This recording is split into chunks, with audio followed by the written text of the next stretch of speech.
Hey everybody, it's Tim Hinton, the Beast of the Marching Arts, and I'm here with Dr. Mary White. Mary, how are you? I'm good. It's always so great to see you, Tim. Thank A you good for having topic us. tonight, too.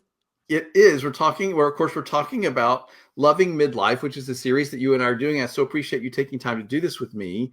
And we've talked about beginning, we talked about the sort of premise, we talked about the physical life, and tonight we're talking about the emotional life, everything. So, Mary, how are you feeling emotionally right now? Well, right now I'm fine. I'm fine. I got connected to the link. I was feeling a little bit stressed Yeah, before, we had a but little now bit of a I'm good. technical. Yeah, we had a technical issue getting going, everybody. We are now here, and emotionally, we are centered. So here's what happened, everybody. The first week, we talked about sort of the premise of learning to love midlife, right? Which is the name of the book that we're using as a guide.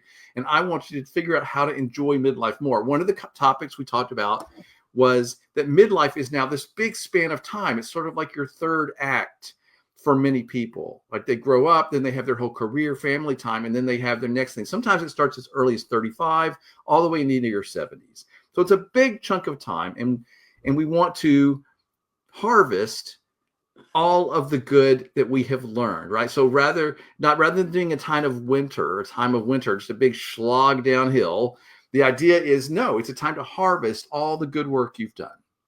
I love that concept of harvesting. I kind of have kept that because I've learned so much from this, Tim. I've kept that in my mind. This is harvest time. This is harvest time.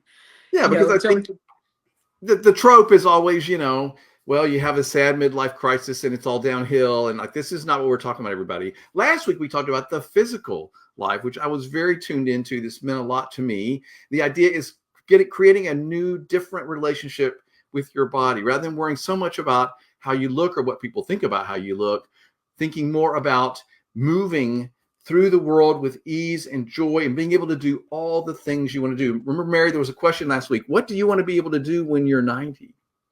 that was the most important thing. And I thought that about that a couple of times this week. I was like, okay, what do I want to be doing when I'm 90 years old? How is that informing what I'm doing now to what I want to do then? Right. That's the whole premise, everybody, is if you want to be able to have mobility and go do things when you're 90, you have to start that now. You have to start planning and working toward that now. And it just means continuing to move, finding activities to strengthen your body and use your body and keep your body stretched and useful and the whole thing. The other quote that I love from last week was stop trying to be youthful and start Ah, concentrating on being useful. And I love that quote. it's was definitely a favorite from last week for sure. And I have also thought about that a couple of times this week, just like reading the news or listening to podcasts about, boy, that person is really being useful instead of trying to be youthful. Right, and this is the idea of this whole thing. Everybody is you get into your midlife time, and now's the time that you can really cull all of the experiences that you've had and the knowledge you've learned and the wisdom, and then you can make a contribution, perhaps in a way that you weren't expecting. So tonight, Mary, we're talking about the emotional side of your life in midlife, and I think this is going to be a really interesting conversation. Sort of starting point for me is that I feel like I'll speak for myself. For myself, is I feel like I'm on a much more even keel, right? I have less Oh, big for mood sure. swings as I'm getting older. And it's because I feel like I've sort of been there, done that, seen that, got the t-shirt, took the pictures. Like I've been there, and I have a bigger perspective of how my life is going. Yeah, that's really interesting because I have felt that a little bit too, Tim, but I'm just going to share. I think it is different for a woman, a little bit. Uh, Okay. I, I think that hormones, menopause all play a role in that too, in that emotional, like that emotional, what I want to use? What's the noun I want to use? The emotional being, if you will. I mean, I'm just sharing. That's really interesting. And this book was written by a man, and he talks a little bit about the special issues around women, but he doesn't really delve into this. So let's unpack that a little bit later. The Yeah. special issues that come emotionally for women because of those challenges of the hormones and the change of life and all that stuff, right? But I think the worry, you are less worried about what other people think of you. So that takes some of that stress and anxiety away. You are not caring what people think necessarily, or, you have your own opinions. You've reaped a lot your whole career, your whole life. So you are like kind of more self-actualized, if you will, less on that Maslow's hierarchy, a lot less needy, and a lot more your own person. Yeah, and there's a lot to talk about right there because you said some really wonderful things, but one of them certainly is worrying less about what other people think, right? That is a real gift that you get emotionally as you go through time, right? You just don't react and worry about that. And we talked about that in the last 2 weeks as well, but I'm glad that you Yeah. mentioned that. Well, I mean, if you want to wear the two-piece bathing suit, wear the two-piece bathing suit. I mean, yeah. I, Right, I like life is short, and I actually was going to talk about that a little bit later, but I'm going to go ahead and mention this now because I thought it was really, really interesting. Caring less about what others think. So we're going to start there, everybody. So sorry. no, it's fine. We all constantly overestimate how much other people think about us. He mentions this in the book. Everybody's wildly self-absorbed, even more so now that we have our device and everybody's running around in their little bubble, as I like to call it, and nobody's paying any attention to us What you're most of the doing, time. right? I mean, really, I But remember when I was young, you think everybody's looking at you. And if you're worried about something, oh, I have this pimple over here, then you assume that everybody's staring at it all day long. And at a certain point, you grow up and you get into your midlife time and you're like, nobody is paying me any attention. Nobody really cares, And if they are, it's just a glance. And who cares even what they think? That really. right, and I think you gain a certain confidence with that, and with confidence comes more ease and more grace and more movement, if you will, through life, with that confidence, and not caring of wear the two-piece bathing suit, cut your hair however you'd like, because people just aren't really caring. Right. And one of the things we've been saying every week as we've been having these conversations is once you get past some of this stuff, it frees you up and it frees up a lot of energy and time and effort to really focus on things you do care about. So rather than worrying about what am I going to wear and what are they going to think of my haircut, whatever, you're like, I look fine. Let me focus on things that matter to me. As well as, I think this gives you an opportunity to try new things and venture into new things. So because you're not, oh, what if I'm not good at that? What if I'm not good? Well, then I'm not good. Let Right. me just try it. Right. I tried, and you're more adventurous to try things. That's another one of the points. So anyway, all right. Stop caring so much. And then I'm going to save these last tips till later. Let's go back up to our original premise, right? Which is being less emotionally reactive, more centered. I think that's really big. So let me read you this quote. He writes in the book, "We learn to roll with the punches and gracefully accept the unexpected assaults of life and not take them personally. Our obsession with more has subsided, and in its place is an ability to welcome the joy of the simplest gifts: a smile from a stranger, a new book on our bedside table, a thoughtful gesture from a friend or spouse." So let's start with the first part of that. Learning to roll with the punches and not taking the assaults of life personally. I feel like I react to things around me, things happening in the world and how people are less because I'm sort of like, well, I lived through this before, and I remember when this happened to me before, and I've sort of been there. And Tim, I don't mean to emotionally attach things to you, but some of the things that you're talking about are very simplistic and very, what's the word, not meaningful in your life. I mean, we've both experienced the death of parent or parents, and that to me is much more meaningful than anything. Like those are meaningful things. Like some of this stuff that you're talking about, things that you would freak out about, are meaningless compared to that. Right. And so that's one of the joys of getting older and getting in my midlife time is I'm much more centered. I react less. And if something happens, I have a bigger context for it, right? It's not like I'm 14. It's the first time anybody ever broke my heart, right? Or somebody ever treated me badly, or the government did something ridiculous. Like we've been through all of this and we know that somehow we're going to survive it. It's going to be happening. And I love Right. that I'm more emotionally centered. And that's sort of the premise of this conversation.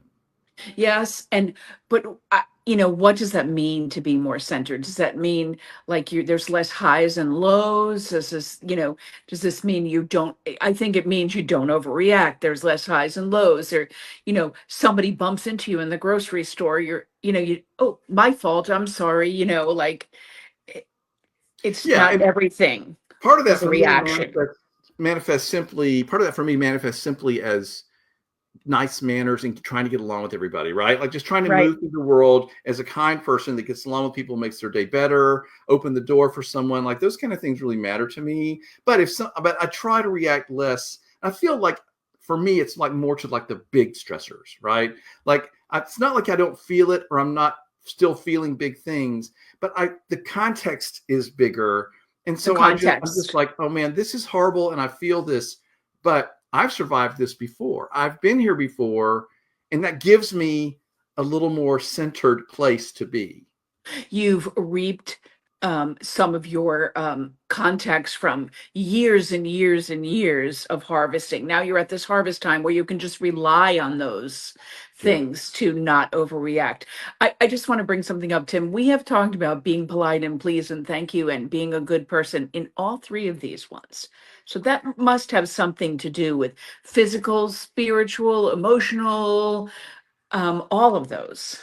Well, and that's actually something we're going to talk about a little bit later in this conversation because they say that as you get older, you care more about your place in the world and your relationships with others. And so that is something we're going to get to a little later. But I love that you pointed that out because I do think you're right. I think a lot about how am I moving through the world, and am I adding positivity to the world and helping people have a nice day rather than not that I never have a grumpy day, everybody, but like trying to do my best. Now, the other I've, side of the quote, by I've the way, seen some days, people. if you're watching live, everybody, and you have a comment or a question, please type it in. We would love to hear from you. The other part of that quote that I read was talking about we no longer are trying to more, gather, but take. And it's more about the simple things. And I do think that that's true. Not that I don't enjoy making money and having it to spend on something I want, but I think that you start to appreciate more the simple things, as he said, a smile from a stranger, a new book on the bedside table, a kind gesture. Those things really do matter. I think experiences matter too, Tim. Like I'd rather have experiences than a Louis Vuitton purse. Like that to me has more meaning than some of this other Right. stuff. And how did you get to that conclusion? Because you went through a whole lifetime of gathering and making money and also realizing what's really important and what brings me joy and where are my priorities now? And this is our premise, everybody, is by the time you get to this midlife time, you start to figure out, well, what really is important to me? What really does bring me joy? Let me focus on that. Right. And it's a good focus because then it brings you more joy. Joy begets joy, you know. Right. So there's a couple of examples I thought of this sort of reacting less, being more centered, having a bigger context. For example, this first one, it's like when you're dating. Okay, now you and I, Mary, neither one of us have dated anytime recently because we're both well established in our marriages and everything. But I remember when I was young and I would go out on a date with, some guy trying to impress him or whatever. Like if I was rejected, I took that very personally. Right. Like Very. what's wrong with me? Why didn't Mhm. he want to go out on a second date with me? And what's wrong with me? Do you remember that early in your dating life way back Yeah. then? I mean, and clearly there must be something wrong with me, and perseverating about it for a long, long time, like spending way too much time analyzing it, Right. And for me, overthinking. right. For me, overthinking that, I know nothing about what you're talking about. But anyway, No, no idea. me But the either. other, but the other thing too is I had my little list in my head of all the things there's all the reasons they might not like me. I wonder which one it was, which I look back Oh, on and I'm just like, that how long was the list, Tim? was longer than it ought to have been. I mean, this is just me when we're really young, everybody. When we're really young. This is what we're talking about. But all right, so a few years ago, I got out of a relationship. It was a wonderful relationship, but it was time for a change for all of us, for both of us involved. Not all of us, but just two of us, everybody. But anyway, and then I was back in the dating world, right? And this time I had learned something because I now was in my midlife time and I had learned a lot and I was harvesting all that knowledge. This was one of our premises. And I remember now it was at the point where, well, we know more or less I was able to be like, okay, I go on a date with this guy. He doesn't like me. It doesn't work out. We decide to just part as friends. And I'm like, you know what? Thank you, universe. You just showed me that that was not the right one. And I'm Right. glad to have that information. I didn't waste any time. It just wasn't a match. It doesn't mean there's something wrong with him or me. It just means this wasn't the right one. Let's look somewhere else. Not to be cliche, but it's not meant to be. Right. Right. Exactly. And so I like this. That's an example of wisdom that I accrued somewhere along the way so that when I got to my midlife, and someone rejected me, even it happens with my clients, Mary. I'm like, I don't expect to arrange or write a show for every client every year, always the rest of my life, right? And I don't take it personally. I'm like, okay, it was time for them to do something different, or they moved on to somebody. I don't take it personally. You're so good about that, by the way. I mean, you're really good about that. You've said things I'm like, oh, Tim's really, that's wonderful. Well, thank you. I mean, I'm trying. Listen, it's not like I'm perfect at all these things, everybody, but No, it's just that I think I would take it more personally, even now, even though I know better. I just, I'm mad about it, maybe. well, I'm not saying I'm not disappointed for a minute, but ultimately, the premise is okay. My good was not here. Let's look somewhere else. That's You know, great. and new clients always show up, and new people to bring into your life always show up, and you know, as far as making relationships, which we're going to get too many, like it has to click on lots of levels, even for friends or acquaintances, so it can be kind Right. of complicated. And if you just expect everybody to love you, which sadly we see people in the news all the time who are obsessed with everybody loving them, I'm sorry, that is not going to happen, and you are really barking up a tree that is going to just frustrate you. As the youth would say, delulu. Is that a Like thing? if it's delusional, to think that everyone's going to love you. So I just said delulu is like a alpha gen word. All right. Well, I learned that. That's what I learned for today, everybody. Okay. So in the book, he talks about our emotional IQ and how that goes up as we age. And here's some examples. He says, here's examples of how our author judged his emotional IQ being better. He says, I feel more compassion for others. I think that's something that you grow with and learn as you mature. I'm less emotionally reactive and more emotionally fluent. We've already talked about that, right? I don't take things so personally, which I think is really key, from the 4 agreements. Yeah, That's really sure. big to me. And then I have a better understanding of how to create my ideal habitat. Like, how do I create psychological safety in every situation? I want to talk about this one for a minute because I Yeah. feel like this is something that has really benefited me as I've gotten older and am harvesting my knowledge in my midlife time is I learned how to take care of myself in different situations. Here's what I Right. need here. And I'm going out to eat. Okay, I prefer to sit in this kind of location. Or I'm going to someone's house and like I can take along a bottled water or whatever. I've learned ways to take care of myself so I feel safe and comfortable. That was something I had to learn. Yeah, that's amazing, Tim. I actually am trying to think of examples in my own life of what, like, I think me telling my husband we don't have to stay very long. Well, you know.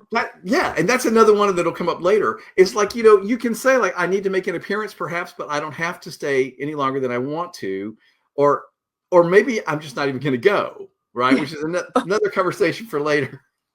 And another thing I might say is now we have to watch something fluffy, because sometimes when I watch something that's way too intense and that's all that seems to be on Netflix Prime and is very intense things, like now I got to watch something fluffy like House Hunters International or something like that. It's just like to like take it down a notch. Yeah, that would be good. For us, it's Bob's Burgers. Yeah. Yeah. I have become addicted to Bob's Burgers. Steve introduced me to that. And now that's what we do. Like, even if we watch like like you said, we watch something serious and we're like, okay, well, before we go to bed, let's watch a Bob's Burgers or a Yep. Golden Girls, Seinfeld. All these things work for me, right? But lately we've been watching a lot of Bob's Burgers because I really relate with Bob. I think we've talked about Bob's Burger and Bob's Burger before and this ability for Bob to do that. Yeah, Yeah. it's really fun. So anyway, all right, moving on. A couple more topics we want to get to tonight. We're talking about the emotional life of in your enjoying your midlife time. If you have any questions and you're watching or you want to comment, please type into the comment section. Here's a quote from the book that I really loved. As we grow older, real beauty moves from the face to the heart. That is the truth. Yeah, right. Again, you stop worrying so much about the physical and you realize it's what's in your heart and how you treat people and how your intentions and your motivations. These are the things that really matter. And then And can't one of you the, tell? I'm just like, don't you know just really beautiful people, not physically, but really beautiful people. and I would much rather be around them. Thank you very much. Right. It's And not that I don't like being around attractive people, but sometimes they come with their own issues. So, don't we all? I mean, you would know, Mary, you're going through life as a beautiful person. You know that you have to be careful. Which one, Tim? Okay. Only my hairdresser knows for sure. So, everybody, we're talking about the emotional life of midlife time and how to be successful through that. If you have any comments or questions, please type them in. So, let's talk about the importance of relationships. You mentioned that early on, and this is really sort of in the book. We're talking about Learning to Love Midlife by Chip Conley. His sort of main landing point for the emotional life is about building relationships. And he says this quote from research: when people reach old age, research has shown that what we treasure most are our relationships.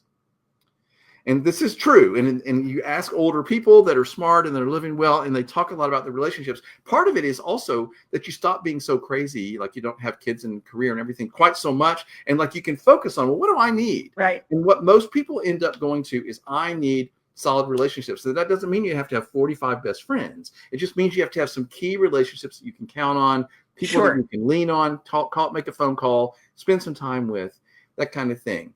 Relationships, I think, are really key. And if you have them, you actually do better. In fact, people that were most satisfied in their relationships at age 50 were healthiest at age 80. That's interesting. We were watching a television show today.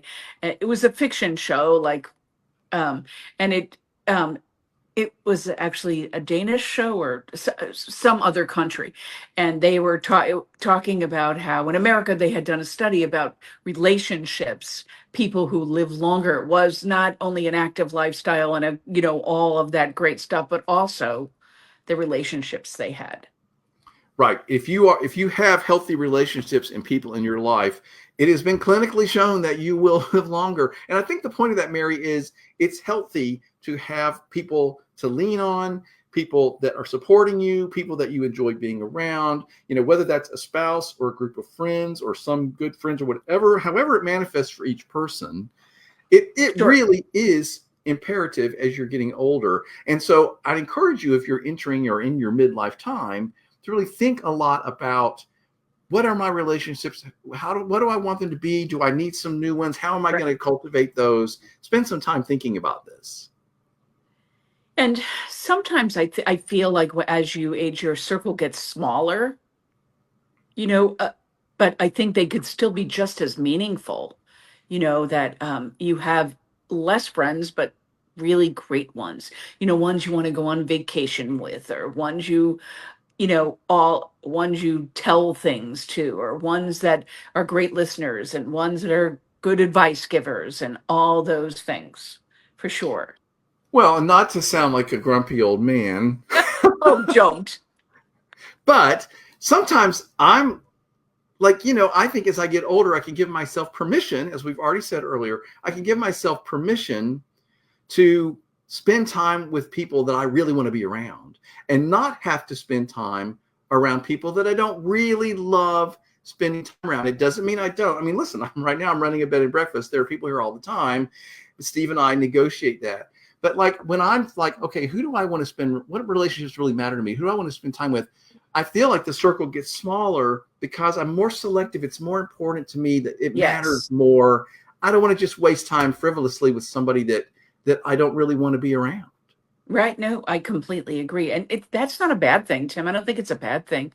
When you think about it, like when, I was teaching color guard and doing all those things, I felt like a million people around me and a million friends and a million, acquaintances, and would say hello and talk and all these things.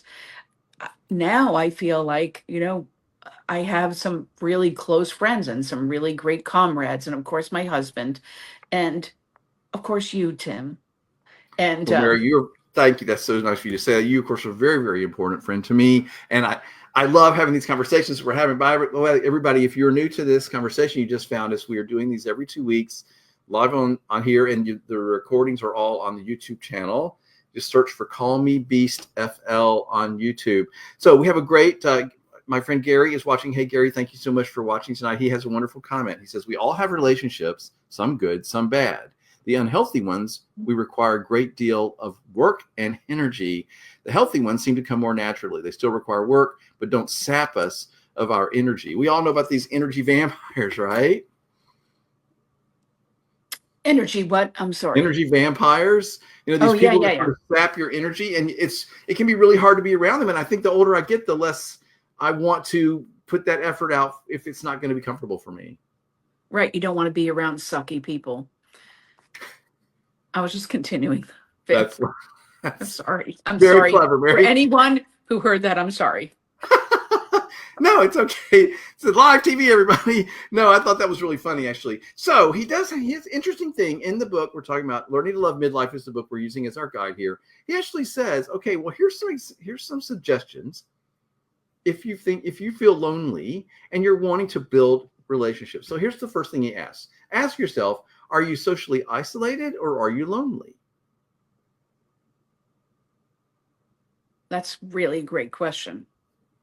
Right, because sometimes I enjoy just having my own space and not having to be around people all the time. I feel really peopled out sometimes. So sometimes I'm not lonely, but sometimes I am lonely, and it's good to sort of think about that. Where am I really falling on that, and what am I going Yeah. to do about it? Yeah, that's really interesting, Tim. And I had never really thought about that. Like, are you really lonely or are you just alone, isolated, or there's a lot to think about that.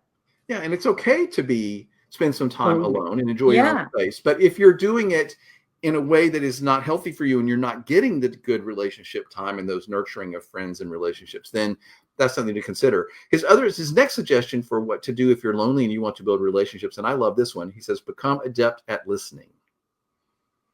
Mm. You know, that's really important to me is how you listen.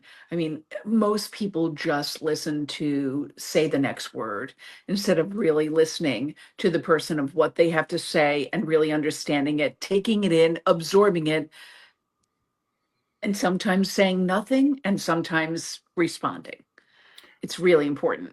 Yeah, and this is a skill that I think you and I both have gotten through doing this podcasting and having all these conversations and interviews with people. I feel like I've learned to be a good listener and listen before I figure out what the next question is. And I also think that people love to talk about themselves. And quite honestly, I enjoy that anytime I meet someone new or we have someone here at the bed and breakfast is, find out about them. Well, what kind of work do you do? Oh, wow, how'd you get into that? Well, they love to tell you that. Or you look wonderful in that color. Who told you that you look great in Right. that color? Where did you find that? Tell me about how you put this ensemble together. I think it's important. I was a school principal, Tim, so I spent 90% of my time listening to people. But I'm thankful that people really believed I was a listener and not just paying lip service or paying ear service, if you will. And sometimes I ask, do you want me to just talk to me or do you want help solving? You know, Yeah, well, because I told you my wonderful principal, Dr. Jenny Springer, who was just so wonderful when I was teaching back in the day, and she explained to me one time that most people that came into her principal's office just wanted to be heard.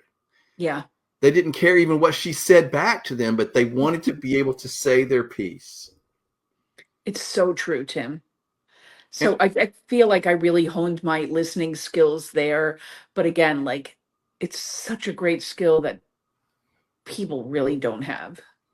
yeah, and our friend Gary, who's watching, noted we need to understand that listening does not inherently require responding. And that's really nice. You don't have to have something to say. Sometimes people just need an ear to lean on and for you to be there and listen. And I feel like Sure. that's definitely been my experience the last 2 years. My husband and I have been doing the bed and breakfast, and people love to tell their story. And, we have a paranormal theme here, and a lot of people will realize they're in a safe space and start to tell you their sort of ghost story Yes. that happened to them at some point. And we always take that as a compliment when they feel safe enough to do that. But the other part of it is it's exciting for them to get to tell and to get to share something that's true. And when you really get to know someone and you can have some intimate, real, authentic conversations, that's a wonderful gift for the person you're listening to. Right. Really, Tim, that's really great. And you've met so many people through the bed and breakfast. I mean, people Yeah. that are just there for the day, the night, the weekend. I mean, so you've really sharpened your saw I think of I have. And listening. actually, you mentioned Denmark a minute ago. We actually, our guest that's staying with us this week is from Denmark, is in the States for work. So we're really enjoying getting to know him. That's wonderful. So a few more suggestions that the author had for if you're lonely. One of them is don't bowl alone. In other words, find a new community. There's all kinds of things out there that you can join to do. Volunteer, join a bowling league, whatever is his suggestion is go find your new tribe, right? Find your flock or build your own flock. But you can put together your own little group of crazy friends and acquaintances and go do things. So you can build your own relationship group. Sure. I agree, Tim. And I have to say, there's so many philanthropic communities in here and where we live and everywhere. And they're always needing board members. Like I'm on the board of governors for Big Brothers, Big Sisters, which I'm always supporting mentorship.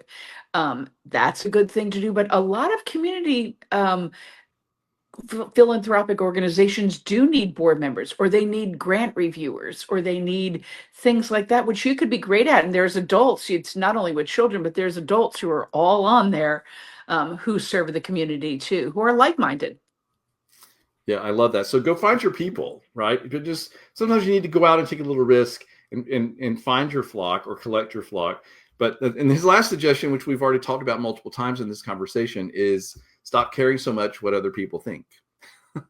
Because that can sort of paralyze you and make you afraid to go out there and take a chance and be authentic and meet people. Today, Tim, I heard from a woman. She went to Europe. She was a friend of mine. She's a friend of mine. She works with me. And she went to Europe with her friend, and her friend was sick. And she was doing all the touring and all the walking through the cities all on her own. But then when she came to eat, she wouldn't eat anything because she didn't want to eat alone. And I thought, that must be really paralyzing.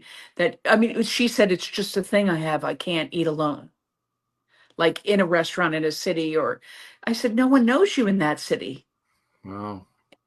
I So mean, she was very concerned about how people would perceive it if she was there eating yes, by herself. Yeah, I got over that eons ago. I do not care. I can go to a movie by myself. I can go to a theme. I go anywhere by myself, and I'm just as happy as a clam. I guess I like my own company. I don't know. but everybody's kind of in a different place. And I thought, Sure, this is sure. really paralyzing. Like, she's in a city with great food, uh, great food. I'd be Yeah. like, get me to the nearest pub. Well, and and listen, we all have our own issues. We all have our own Absolutely. context. No judgment at all. But the point is, go out there, get amongst people, find people, and don't worry so much about how people are going to react to you. As we said earlier in the conversation, if they don't react to you and they don't seem to like you or you don't click, okay, my good is not here. Let me look somewhere else. This is not the right person to be my friend. This is not the right person to date. This is, it's good I information. think I think my point was to tell that story, not to judge, by the way, was that some of this stuff takes baby steps. Some of these are very large steps. They're Grand Canyon leaps, for people, whatever you've got going on. And so sometimes it may be a baby step. You may have like breakfast by yourself, and then the next, so I think that was my point, that y- it's going to take some people a lot of effort and a lot of anxiety to get to some of these places. And so it may require those little Sure. steps at a time.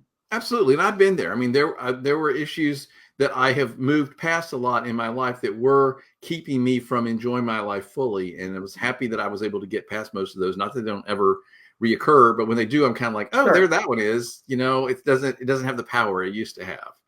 So I agree with you. And this is part of what we're talking about tonight is emotionally, when you get into your midlife time, you've sort of had a lot of experiences. You know yourself well. Hopefully you've done some work on yourself to get past some things that might have been limiting you. And so you have a better emotional context. Things don't hit quite so hard. You don't take things so personally. And you can see the world from a bigger perspective. Yeah, I just think that is great information and great advice, but it also could be steps toward that too. Of course. And we're not, like you said, it takes time. We all have to be willing to grow and move through.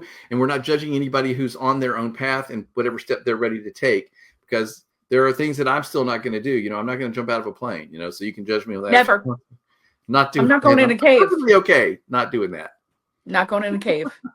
So he has 4 tips at the end of the chapter that he puts out there that I thought were very interesting. So we're going to sort of wrap this up. And 4 tips that the author, Chip Conley, in his book, Learning to Love Midlife, has for you. Number 1, ask yourself, over the course of my lifetime, how important is this? I mean, you know what I mean? I kind of talked about that really earlier. Emotional about something. And one of the ways you can check yourself is, now, wait a minute, like, does this really matter? Like, when I look at the big picture of my life, does this little thing really matter? Is this really important? Probably not. Right. Most likely not. Right. So if somebody doesn't like you or somebody treated you poorly, whatever, it's like, okay, I'm just going to go on with my day and I'm not going to let this ruin my day. So anyway, I'm learning to be able to do that. But I thought that was an interesting question. The second suggestion from the author is spend less time on social media and refuse to doom scroll. Well, boy, you just said a mouthful, didn't you, Tim? I have to tell you, Mary, I took Facebook off my phone. I go on once or twice a day to post something for business, and it's easy to get sucked in. And sometimes I'm like, oh, holy crap, what am I doing? Right. But I am not doom scrolling anymore. It doesn't bring me joy. If I go on to one of these apps, almost all the time when I sign off, I feel worse. I'm unhappy. I'm mad. I'm angry. I don't feel good. And I'm like, why did I just do that? Like, what are all the things I could have been doing rather than doom scrolling? So I really want people to think about that. That is awesome stuff, Tim. So my goal this year is to spend less time doing that, but more time reading books. And so far it's worked out really well. Yeah. And listen, I understand the sort of little rush we get from scrolling and seeing all the things. And sometimes there's interesting things that happen, but most of the time I come away feeling less. I'm also looking at the news a lot less because it's just too upsetting and I don't need that. I'm keeping abreast of at least the main topics just so that I know what's going on in the world, but I am not getting in the middle of that doom and gloom and ridiculousness either, because I have a perspective that this too shall pass. And I'm going to, when I can, I'm going to do something about it. And there are really good, smart people out there working on it right now. And I can trust them and I can support them. I can send them my money and I'm doing the things I can, but I'm not going to wallow in the middle of something and be angry all the time. And I do have friends, Mary, I don't want to talk politics, but I do have friends that spend so much time doom scrolling on their social media apps and spend so much time getting upset at news that they're basically just upset all the time. And I don't want to live that way. This is my point. My emotional life as an adult now, in my midlife time, is I don't want that to be my day. Right. And it shouldn't be your day, because if it is your day, it's not going to be the worst thing that happened in your life. I just, again, we've said this several times during this conversation about the emotional life of the midlife time, but like, you realize what's important. Where do I want to focus? What can I just let go? What do I not want to focus on? Who do I not want in my life? What brings me joy? All these things help me be more emotionally centered. Right. That's the premise that we've been talking about. And it's a great one. And there's so many things to be done in, still in your usefulness, not in your youthfulness, but in your usefulness, that can help you do that, help you bring that emotional centeredness. I like being in my midlife time because of this.